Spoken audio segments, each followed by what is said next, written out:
If there's one lesson I ever have to teach anybody about owning and running a restaurant, it's pay your sales tax and pay it on time and accurately. My restaurant in 2010, we had a nightmare on our hands. Cost us $180,000. We paid back every dime and almost put us out of business. That's because we didn't file the proper sales tax, we didn't file them on time, and we didn't pay them on time. And we were so busy and unorganized and focused on, head down running our business that we never looked at any of the stuff from the state, and it got real scary real quick. So that's the number one lesson I share with you guys. Pay your sales tax. And you want to do it real easy, real simple? Davo sales tax. I'm telling you right now, it is the number one no-brainer. Any client I have, anybody I remotely know who's opening a restaurant, before I talk to them about anything else, I tell them to sign up for Davo, because they hook directly into your POS. You do your business all day long, right? It pulls your sales tax, says this is what you owe, takes it from your bank, and then pays it for you monthly, quarterly, whatever you have set up, and then that's it. You don't have to worry about it. You can go back to running your business. You can go back to enjoying what you do best. This is not why you got into the restaurant business, is to calculate and pay sales tax. Yeah, sure, your accountant could do it, but they don't even like to do it. We had an accountant, he didn't do it. So here's my thing.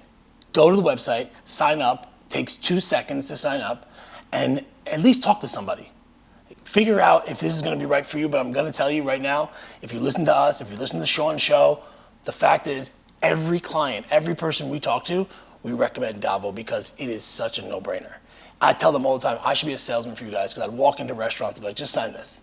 You want to never worry about sales tax again? Sign this. So, Davo sales tax, the link is in the show notes. You guys check them out. It is a no-brainer. Never worry about sales tax again, and go back to doing what you love. Hey everyone, Avi Gorin, CEO and co-founder of Marqii, and I want to talk about the customer journey for a second.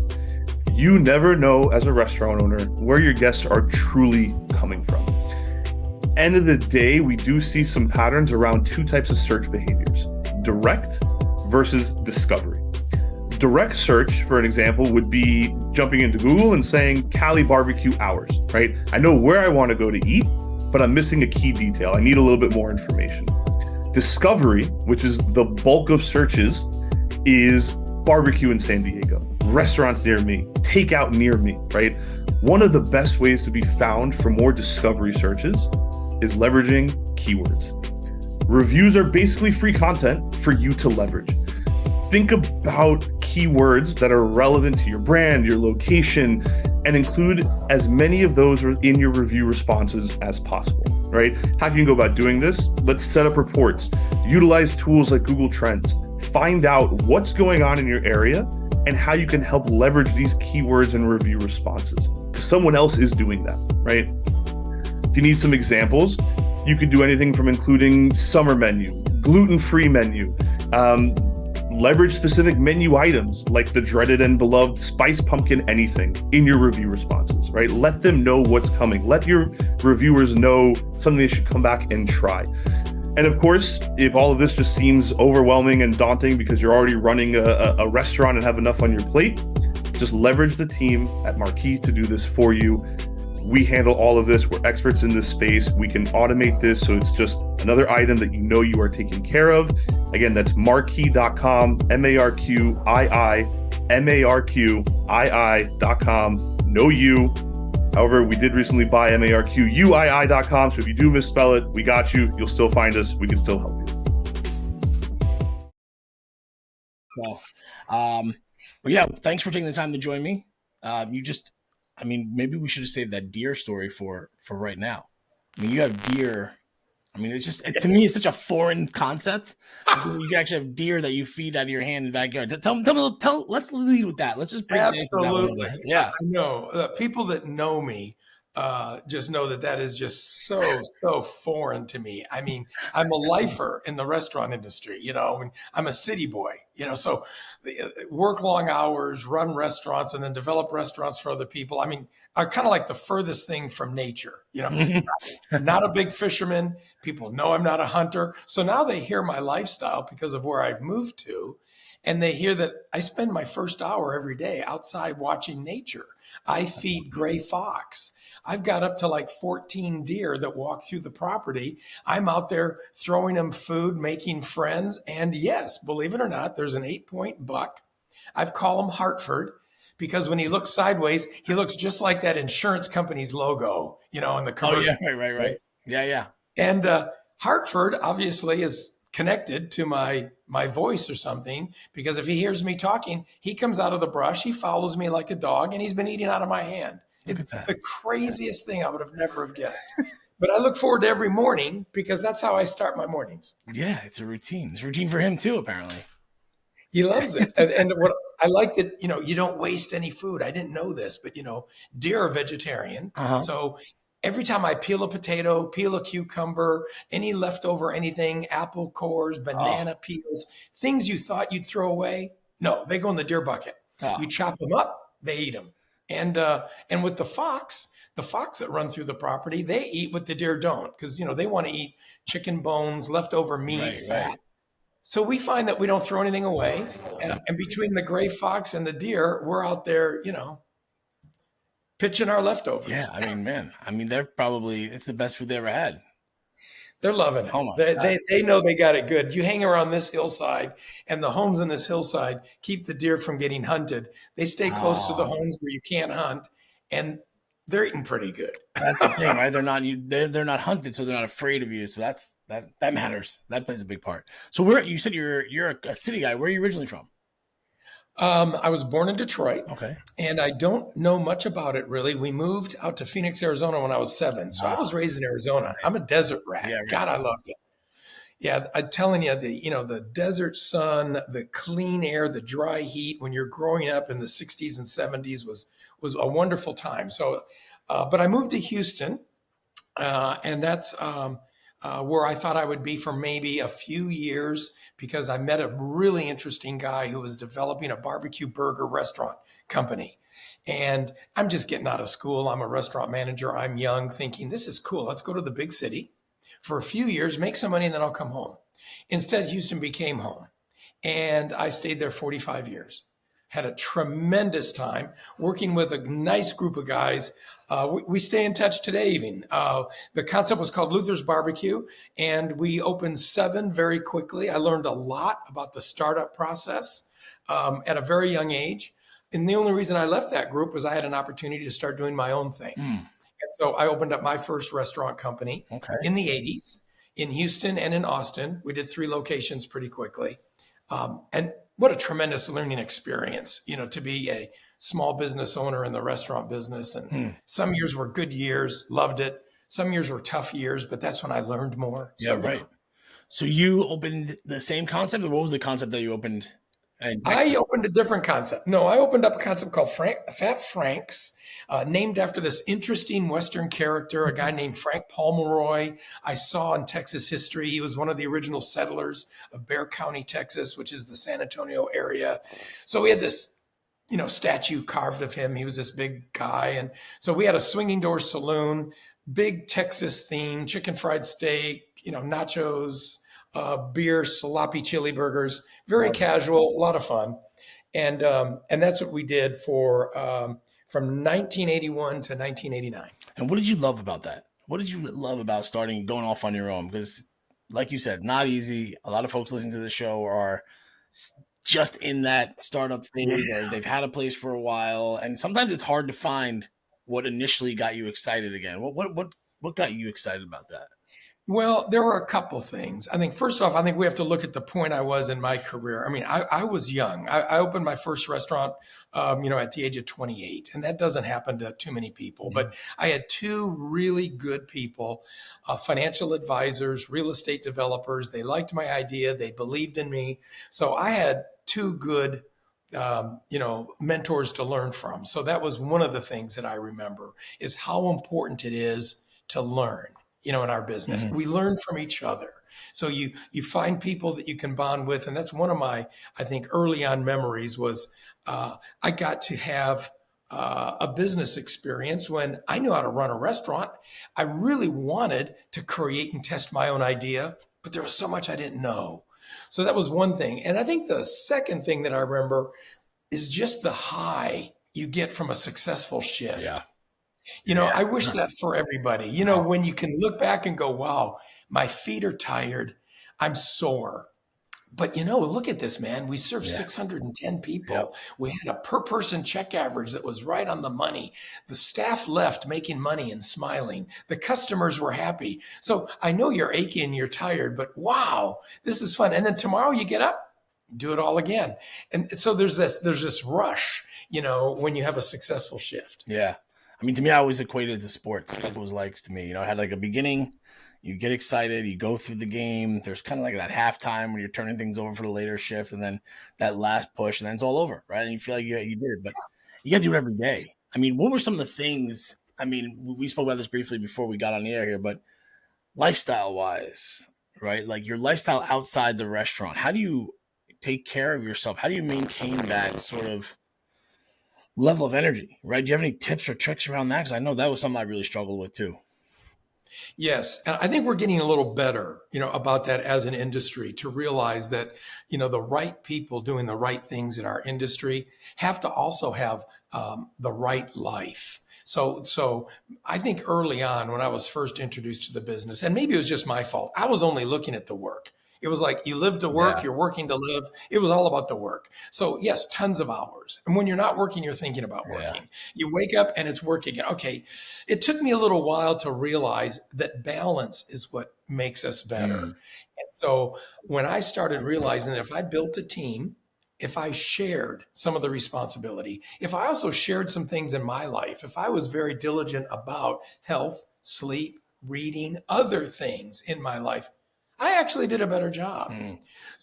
So I think lifestyle is something that people in our industry need to realize is something you have to put right there on your checklist. I mean, if you're writing a business plan and you're writing down all the notes about your idea and your menu, quickly start writing the people plan. Yeah. How are you going to do your role? And then what roles do you need around you? Because the day of just, trying to do it all Wow. and working 60, 70 hours a week is ridiculous. You're not at your best and you burn out. And I don't think anybody's interested in doing that anymore. No. Yeah, what was your first job in the restaurant as a kid? Did you come up in the restaurant business, or did you have any of those types of experiences? I mean, everybody on the show seems to have that story. I'm wondering what yours may be. Well, I did. Yeah. And I love that question because I enjoy asking that too. I love meeting people that are in our business because so many of them came from other industries. You probably meet those people too. They went to college, they got a degree, they went into their accounting, finance. Before you know it, they're making good money, distributing oil pipeline equipment or whatever. They just hate it. It's boring. So they're in their 50s. They quit so they can go open up a pizza place. I love it. Okay. That's Well, me. I was a teenager, Yeah. and my first job was bussing tables at a really cool place called the Colony Steakhouse in Phoenix, Arizona. Colony, you said? Yeah. Okay. Ralph Gaines Colony Steakhouse. And it was a high-end steak seafood joint. They were from Kansas City, a big stockyard steakhouse restaurant. I think the reason they had one in Phoenix was because he and his wife had a winter home in Scottsdale. And so they would bounce between Kansas City, Missouri, Scottsdale, Arizona. And so my first job was bussing tables. And this was back in the day when, high-end quality was also really formal. I mean, I'm wearing the red bus coat with the bow tie, the cummerbund. I mean, come on, I'm 15 years old. But I'm learning what you might consider white glove service at a time when I didn't know any of that. Oh, no. I mean, I remember, like, I didn't quite have that outfit, but we had something. I think it was a vest at one point. I remember just leaving the house like, oh, God, like, what is this? Like, none of my other friends had to wear this getup. Yeah. So, but what was also cool about that era, too, was that in the, say, late 60s, 70s, formal dining was steak, it was seafood, but they also had the active lounge. There was always live entertainment in the active lounge. And so Phoenix, and maybe it still is, but at that time, Phoenix was on sort of an entertainment circuit with Vegas acts. I mean, not the biggest names, but all the lounge acts seemed to go through. So I was meeting entertainers, at age 15, 16 that were really good jazz and pop vocalists and singers, Vic Caesar. I remember meeting Les McCann. I had no idea who he was, but he had just gotten off his promotional tour with Swiss Movement, the album he did with Eddie Harris, and he was a big jazz guy through Europe, and I loved going into the work after school. We're doing the cleanup and the vacuuming and the setting up and the band's rehearsing. Yeah. And I started learning at an early age.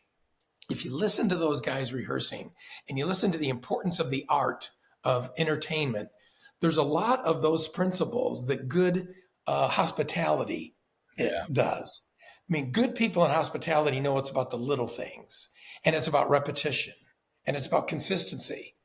I learned that from listening to musicians rehearse. And I thought, so now I relate to that, now thinking, wow, that was kind of a cool experience back then. Yeah, no, it's funny that you say that, because my first job was as a busboy at a brewery on Long Island, and they had a rooftop band every Friday night. And the work was awful. It was like opening clams and oysters, but I loved it, So you do start to get a sense for what that whole experience is like, right? It's not just the serving of food, right? You start to learn more in that process. And I think, when you come up that way and you get to where you are in your career with the restaurant clinic, which I'd love to talk about, you have a more 360 view of the business, right? Yeah. And I think that's important to talk about. Tell me about how you started that and the type of leadership coaching you provide. Well, the restaurant clinic is really cool. And actually, my brother started it. I just jumped in.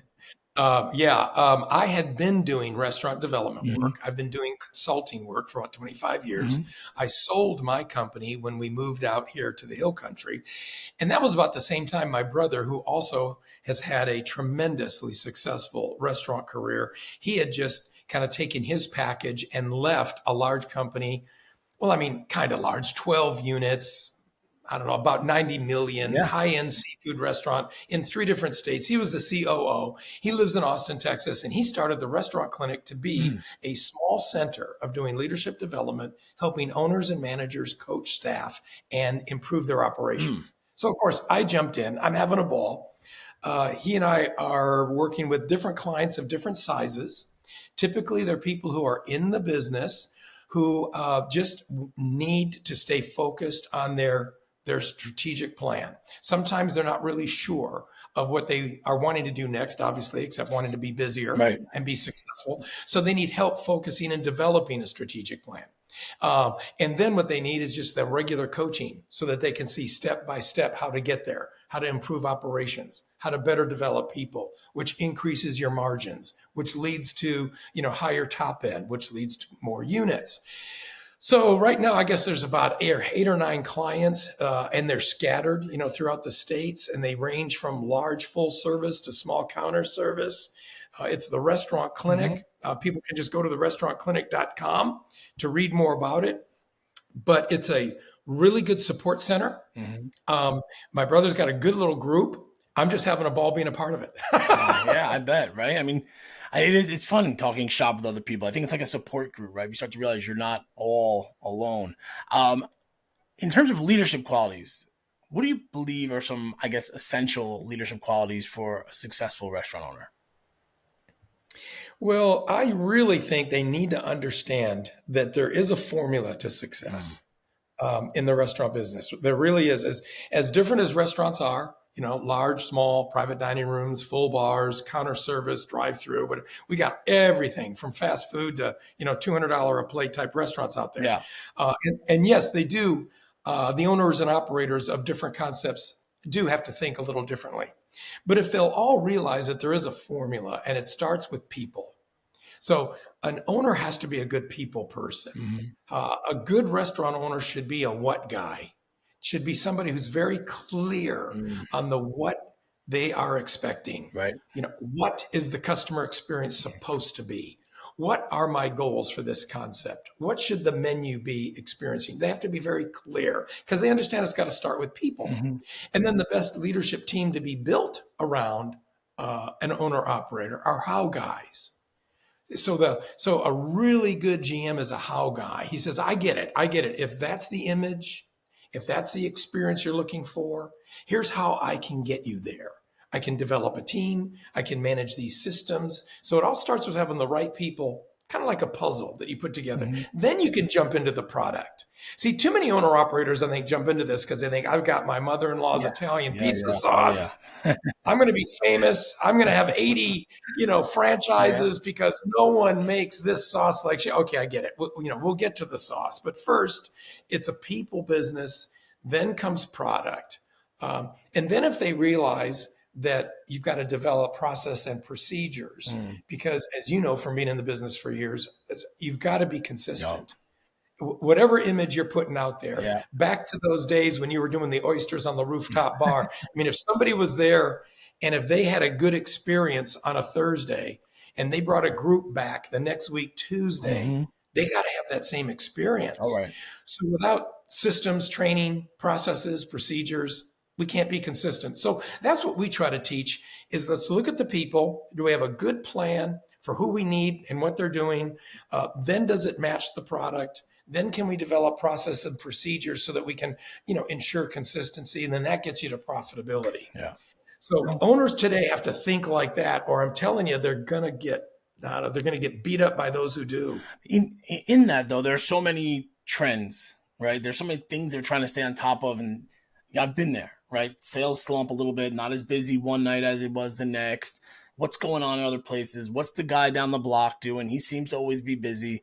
Are there any trends that you see? I mean, obviously you see trends in the industry, but how do you even go about deciding whether to adopt them or kind of stick on what's working? Or it's always such a difficult question. What would be your take there? Well, yeah, that's a great question because see, my take is you have to spend a lot of time with people today separating a short-term fad from what is a trend. Right. A trend has a basis to it. A trend is a consumer profile. Like for example, a trend is adjusting to the demands of current customer needs. Look at how our consumer demands have changed now. It's not going away. Right. Convenience rules. If you aren't, very interactive on the website, if you don't have good online ordering, if your curbside blows, if you haven't adopted third party, come on, if you can't make your concept convenient and accessible to the way today's people want to order, then you're in trouble. Now that doesn't get confused with I got to run down the street and do a sandwich that this guy's doing because people like his sandwich. Okay, well maybe handheld items aren't a part of your concept. Right. So trends really are taking what works today, what consumers are expecting from convenience, from service, from quality. I love one trend that's out there. And that is the new definition of value. I mean, I'm loving that. The customers 20 years ago, if asked, thought value meant cheap. Yep. I mean, we were taught that, right? We went to the drive-through window. There was the value meal. So value means cheap. Okay, well, it took us years, but now the consumer starts realizing value doesn't mean cheap. Cheap means cheap. Yep. Yeah, value means was this concept that I went to, is this worth my time? Yeah. Was what I paid worth the experience that was delivered? And so we got to help clients get into that trend and make sure that they understand that all the little things are defining value. Customers will pay. I mean, look at what we're having to do now with cost of goods and cost of labor. Yeah. I mean, people are spending $15, $18 for sandwiches that they were spending $9 for years ago. But it can't be a crap sandwich. Right. It can't be a half-baked service delivery. It can't be a facility that isn't well thought out or a music program that doesn't fit. You've got to work hard to get everything to fit to give value for the money that you're expecting them to pay you. Yeah, I mean, I've often said that I think your restaurant experience and how you feel about that restaurant comes the second you get the check. Right, like you could look at the menu prices and kind of make a decision. Like, I don't want to, spend $58 for the steak. But at the end of that meal, I think everything that was included, the drinks, the dessert, the hospitality, the bathroom, then the interaction with the hostess, then the check comes, I think that's when you're going to decide the value of that restaurant. Do you agree with that? I do. I do. I think the end of the experience is so important. The guest presentation, how Yeah. people are thanked, something as little as running to the door to open it up for them. The ending of the experience is where sometimes we drop the ball. We work so hard on the first impression, the greeting, we work so hard on the suggestive selling. These are all good points. And then for some reason, as the meal goes on, service sometimes deteriorates. And we forget the fact that you just mentioned that the guest is determining the value of the time they just spent there with you Yeah. by how it ends. Right.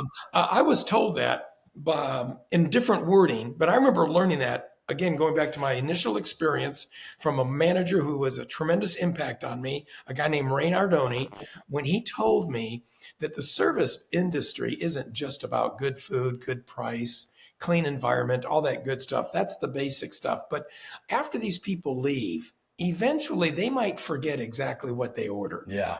They might forget exactly what they paid. I mean, was it 35? Was it Right. 38? God, was the cocktail $6? Was it $8? They might forget that. But long after they forget the item and the price, they will remember how they were treated. Uh-huh. And so being treated well helps people realize that I should be here. I should come back. Maybe I should bring others because I was treated well. Boy, that's a big challenge today. Oh yeah. Yeah, it is. And it's I mean, it's such a challenge, but it's also, if you can execute it, it's such a differentiator, right? Like, I mean, if all of a Absolutely. sudden, if the QSR folks, the Chipotle's of the world started being more hospitable, you'd be like, wow, oh shit, I wasn't You expecting know, that. and now, seeing you just hit a really good item, Kyle, because some people are. I love it when we see, again, this goes back to your earlier point about trend.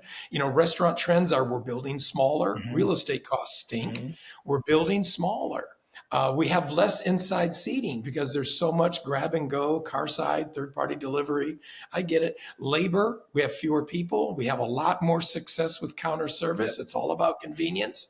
But what I love are the people who are sort of figuring out a way that in a short period of time, do those little points of difference to bond, Yeah. to help you feel like you belong here. I call that 5-star service in 5 seconds. You're behind the counter. Kyle comes up to order. How can I do something in a short period of time to show eye contact, to show appreciation, Yeah.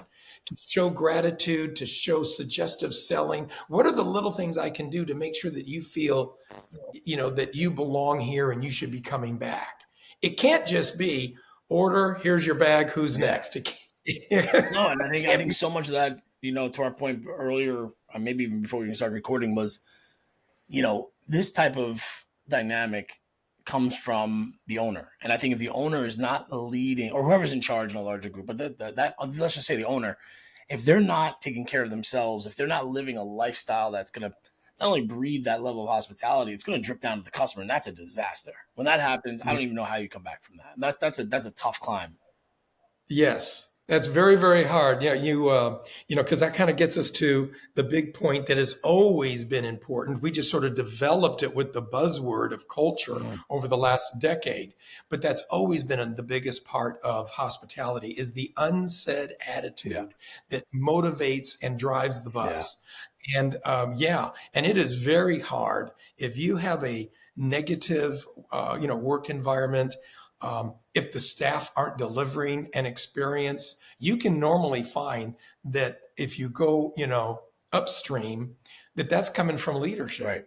It's coming from the owner operator who isn't spending time on selection training, Yeah. who isn't spending time on ongoing development, sharing product knowledge, and or you've got managers, that again are either poorly motivated, poorly trained, and so those can be fixed. We work with people in situations like that, and I don't mind telling you though, it takes time and it's tough. Yeah. Oh yeah. We talked before about growth strategies. So what we mentioned, different things that people are looking for. Do you have your third party delivery in order, your website, things of that nature? When it comes to growth strategies for restaurants, what do you have to say about like concepts that are looking to expand? How should they prepare for that? Okay, lead with passion. Okay, that's the first thing. That don't just chase numbers. For years I've seen that where I meet with clients and they're all excited because they've got some investment partners, and so they're going to go run, run, run, open, open, open. So because our first thought is how many, how fast, Yeah. return on investment. Okay, so the first thing is let's look at you personally. To do a proper strategic plan, we need to define the leader's role. What is it that you see yourself doing with this expansion? What's your role? 1 year, 2 years, 5 years? Do you see yourself as a corporate person running, say, a regional base of franchised outlets? If so, then we've got to develop you into that role. If you aren't, if you see yourself more as I'm a culinary creative guy, and my role is I would love to open more units. But I see myself more as growing personally from a culinary point of view. Great. Well, then we've got to build a team around that. And you might need to be more of a smaller, multiple concept management company. So you can utilize your creative stream, your culinary knowledge, and still develop mass. So there isn't one size fits all. Yeah. And it isn't, if you want to get to the numbers, which we all do, you got to start with your role and your goal. And then we can kind of build the right roadmap around you. Yeah. And that's another thing. If you start a wrong direction, that's another one that's hard. We've worked with people like that just, they were enticed by numbers.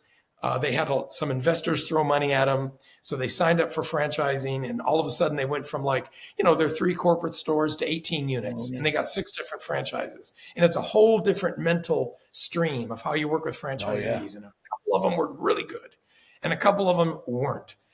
But then to try to get them organized later is like herding cats. So properly plan your growth, and you'll get to the numbers. Yeah, I agree. I mean, it's the franchise model is different. I've seen varying degrees of success, but it's still dependent on the operator. I mean, you can have the greatest franchise in the world if you're not able to execute on that or walk the line, or you feel you got to put your Aunt Sally's meatballs out there, or it's proven, right? Like you invest in it. I think there's a lot of ways people go astray with that. That's almost like a whole separate show on its own. But let's talk about technology for a second. Sure. So much tech out there, and can be tough to navigate. I know a lot of guys, they kind of go into that.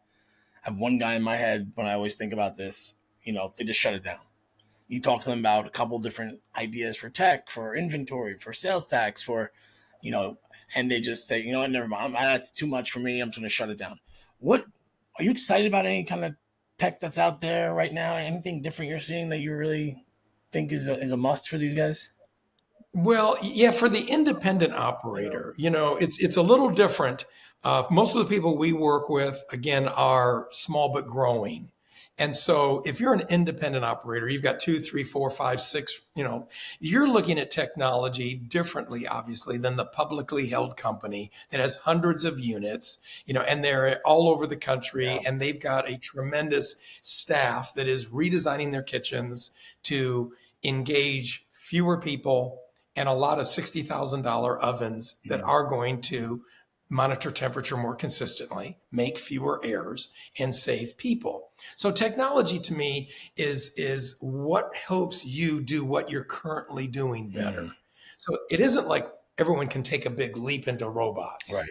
Although some of that robot service stuff is kind of interesting, but that doesn't work for everyone. But what does work for everyone, though, are things that can help you get information accurately, information sooner, and information easier.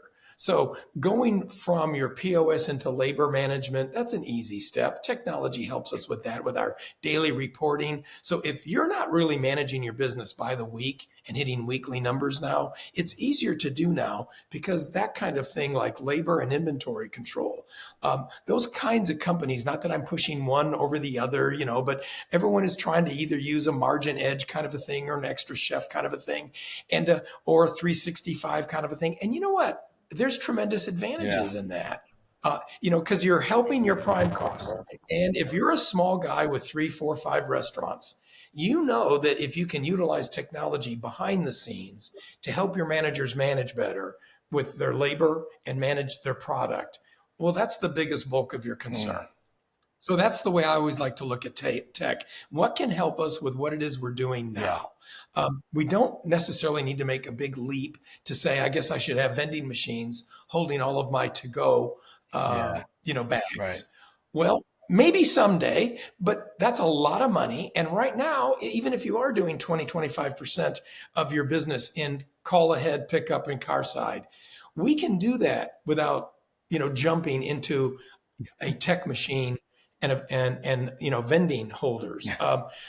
But you really, really have to pick the use of technology that can help you manage better. Yeah. And for people who haven't jumped into that yet, that's rough. You're leaving money on the table, and you can't afford to anymore because the margins are too tight in this business. No, I always say look at what you can't do or don't want to do, and see if there's some tech out there that can help you. I always think you got to start with the numbers. If you're not great at numbers, maybe you got to get with a POS company that integrates with 365 or does something like that, because you don't want to be doing it. I don't think there's very many restaurant owners that got involved in this business. Like, man, I can't wait to really sit down at the end of the day and crunch these numbers and make them work, right? Like they won't. Yeah, let somebody else take care of it. And if there's tech, I think that's the way to do it. And in the old days, back with clipboards and running inventories and manually posting invoices, it was time consuming. Sometimes it was inaccurate. And then we're sending all of this to an accountant at the end of the month so that by the 12th of the month of April, we can see what we did in March. Oh, Lord have mercy. Yeah. We can't do that now. If we're operating in March, we need to know each week in March where we are. Now your P&L is really more confirmation. It's no longer new information. No. So we help people get to that point all the time if they're not already there. That's a great point. Yeah, we could. Those days were. Yeah, you get that. You're like, well, the accountant sits down with you. I'm like, this is old news, right? Like we should have. Why didn't we act on this before? Yeah, that's a great point. One last thing was, and we again spoke about it prior to jumping on here, podcasts, right? Restaurants. My buddy Sean Walchef. I don't know if you know him. Oh yeah, I love Sean. Sean Walchef, obviously podcaster, restaurant guy. Should restaurants have a podcast? Like, is that worth their time? I mean, that's the first thing I think they're gonna be like, I don't have time for that. Should they? Though, I mean, it seems to make sense. Seems like a great way to connect the community with me. I mean, I know Sean's success, but he's like on a different level. But I mean, the local restaurant, does that make sense for them to do something like that? Well, maybe not. Maybe not for every restaurant. I mean, it's sure. You use a great example with Sean. Love him. Had him on my podcast, Corner Booth. He's a big restaurantowner.com promoter. That's a website. That's where I first met him years ago, was through restaurantowner.com. And but he's kind of an interesting guy because he already had, a couple of units, but his strength was the marketing side. And so moving into digital marketing, he's a great social media guy. And then to seize that to say, hey, I can also teach others how to do this. That's the advantage in the podcast, is that we're an industry that loves to learn from each other. I mean, maybe other industries do that. I don't know. I've never been in another industry. I don't know. But but to go back to the original question, does a restaurant have to have a podcast? Not necessarily. However, there's so much to learn from that. I think there's podcasts out there that all restaurants learn from. And if you don't necessarily develop your own podcast, the idea of being very diligent to learn from podcasts. And I do think that you have to be really active with very community-minded and regular, repetitious social media. Digital marketing is what's working. And so it's quick, it's effective. It's also less expensive than, again, going back to the days where you had to buy radio time and place billboards. Yeah. Oh yeah. It's, I love the idea that you can kind of control your own narrative, talk about something that happened in like a realistic, hey, if you guys were here last night, just to let you know, this is, you can maybe create a little something. Again, it's finding the time, but I think it's an interesting way, because to me, it's also, if they really look at it, and this never really crossed my mind, despite, Sean and I have been working together for 3 years now, but it never really crossed my mind until you and I connected via email. Like if they say, well, we don't have time to create content. We don't know what to talk about. It's expensive, et cetera, et cetera. But if they did kind of what we're doing right here, they kind of kill a couple of birds with one stone. And I think that ability Oh, to connect with your guests is you kind of create your own reality show. And I think that's ultimately going to draw more people in. and your staff Oh gets yeah. into it. Yeah, and so you made me think of a couple things. So of course they could start their own radio. They could start their own podcast if they're going to keep it regular. It's a good way of connecting. That's true. But even if they don't, if a restaurant company has really good weekly snippets with Yeah. staff, with food, with fun, it's a really good way of informing your guest. It's also a way of engaging your customer. Two very important things: engaging your staff. And so short videos. We work with a lot of clients and they do that. Videos of staff having fun with this week's specials. And before I know it, you've got a YouTube video and you've got your social media plan. This is not expensive to do. And you've engaged your staff. You're showing some entertainment and you're marketing to your customer. Yeah. No, So yeah, now you have to be doing that today. If any restaurants are listening and you haven't been doing that, yeah. ouch. And You it got doesn't to have be to be doing. even structured like this. I'm just thinking now, again, off the top of my head, if somebody wanted to come in when the wine rep comes in, and you want your lead server to say, hey, I want you to try some of these new wines that we're going to have on the menu, the guys coming in, and you just record it. That's entertaining. That's behind the scenes. You're pulling Yes, it people back is. behind the curtain. So I love that. And let's just talk about restaurantowner.com real quick, because Sean speaks about it. And I know I'm telling you, when I was an owner, I'd been a chef for a long time. I kind of fell into this ownership role, and I was like, holy shit, how do I know? Somebody's have to do Somebody has to know how to do this Yeah. that could help me. And I stumbled on restaurantowner.com. Talk to me about your experience with them and what your ongoing relationship is with restaurantowner.com. Oh, love to, love to. It's one of my favorite topics. I've been a contributor of content and things to restaurantowner.com since 1998. It only started in the mid 90s. Jim Laub, who founded it, and I go way, way back. We worked together in restaurants. When I owned my restaurants, he started a restaurant accounting firm with another guy, and I was like one of his first clients. So he was doing my numbers way, way back when. So I've got sort of a personal relationship, but aside from that, I've got a very huge appreciation of how that website has grown to help provide content for the small, growing independent. The templates are wonderful. The webinars are informative. The articles, are very informative. So it's a one-stop shop for anyone who's maybe just thinking about jumping in and I need help with my startup. Or most of the members I know are people who are in the business and they just want to become better performing.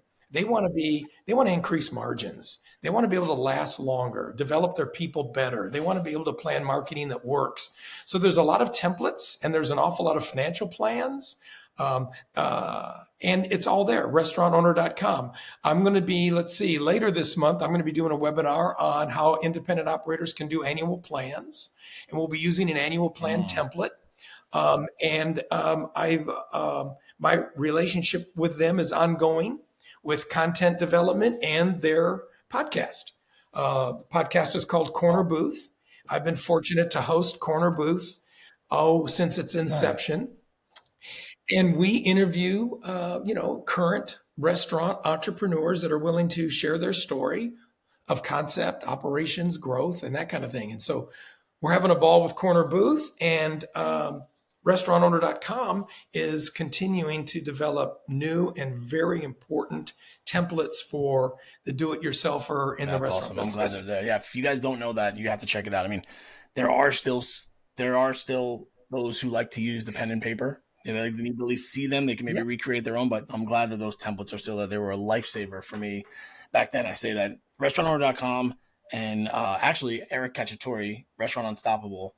I was training for the New York City Marathon. I would listen to Eric then, and since then he and I have become close friends, which is really wild. So, Well, that's another good one. That's another good source of info. He's great. All right, so wrapping up here, what's the best place for somebody to get a hold of you to talk about some of these things further? Well, you can go to therestaurantclinic.com, therestaurantclinic.com. Small group of people. I'm there. Leave comments, questions. We can talk about these items further. I've also got a separate email, chris@christripoli.com. And that's CHRIS at Chris Tripoli, TRIPOLI.com. And yeah, I'm always happy to just talk with people about where they're at, where they're going, and help if I can. Chris, thank you for the time. I appreciate you stepping away from the deer for a little bit and spending some time with us, sharing your story.